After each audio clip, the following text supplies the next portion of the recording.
জয় শ্রীকৃষ্ণ, রাধে রাধে। নমস্কার বন্ধুরা, অন্তর্পূজা চ্যানেলের নতুন আরও একটা ভিডিওতে আপনাদের সকলকে স্বাগত। আশা করি ভগবানের আশীর্বাদে আপনারা সকলেই ভালো আছেন।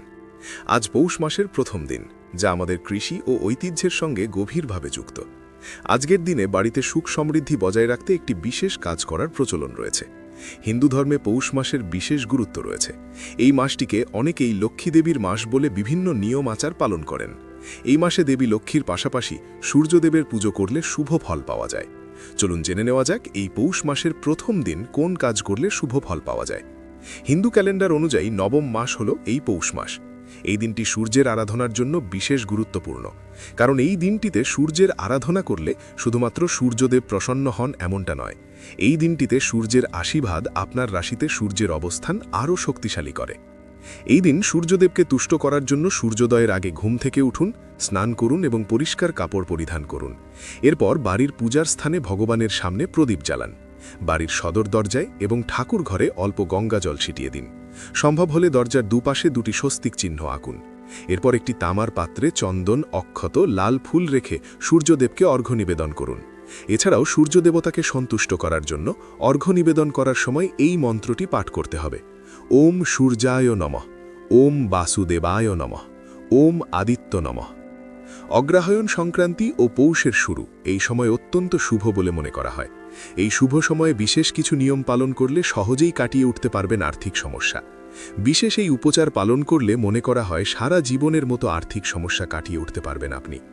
মনে করা হয় বিশেষ পদ্ধতিতে এই শুভ দিনে মা লক্ষ্মীর পূজা অর্চনা করলে চিরজীবনের মতো মা লক্ষ্মী আপনার ঘরে অধিষ্ঠান করবে। তবে চলুন জেনে নেওয়া যাক এই দিনে কিভাবে মা লক্ষ্মীর পূজা করলে শুভ ফল লাভ করা যায়। এই মাসে মা লক্ষ্মীর বিশেষ পুজোর জন্য প্রয়োজন কয়েকটি কড়ি, কয়েকটি গোটা সুপুরি, 1 টাকার কয়েন, কয়েকটি হরিতকি আর কয়েকটা কাঁচি হলুদ। এর সঙ্গে ফুল, দূর্বা ও আম্রপল্লব রাখতে হবে। যেহেতু এটি নতুন ফসল ঘরে তোলার সময়, তাই আজ ঠাকুর ঘরে একটি বাটিতে বা ঘটে সামান্য নতুন ধান ও একটি কুড়ি লক্ষ্মীদেবীর সামনে রাখুন। বিশ্বাস করা হয় এতে সারা বছর বাড়িতে অন্নের অভাব হয় না। এরপর সাধারণ পুজোর নিয়ম অনুযায়ী লক্ষ্মীর ঘট স্থাপন করে তাতে গঙ্গাজল ভরে তাতে একটি হরিতকি, একটি কড়ি, একটি কাঁচি হলুদ, একটি গোটা সুপুরি রাখুন। ঘটের গায়ে সিঁদুর দিয়ে স্বস্তিক চিহ্ন এঁকে নিন।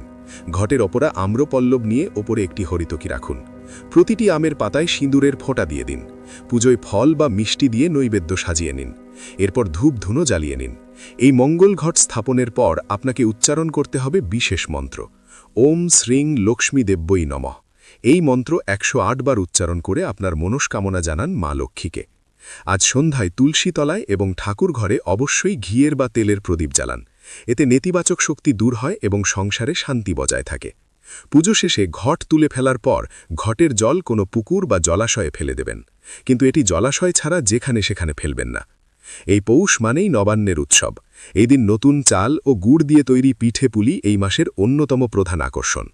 শাস্ত্রমতে এই মাসে লক্ষ্মীদেবী ঘরে অবস্থান করেন, তাই আজ বাড়ির কাউকেই খালি হাতে ফেরাবেন না এবং পরিবারের সদস্যদের সঙ্গে শান্ত ও মধুর আচরণ করার চেষ্টা করুন। বন্ধুরা, এই ছিল আজকের ভিডিওটি ভালো লাগলে অবশ্যই লাইক করে চ্যানেলটি সাবস্ক্রাইব করে রাখুন আর কমেন্টে ভক্তি ভরে লিখুন জয় শ্রীকৃষ্ণ, রাধে রাধে।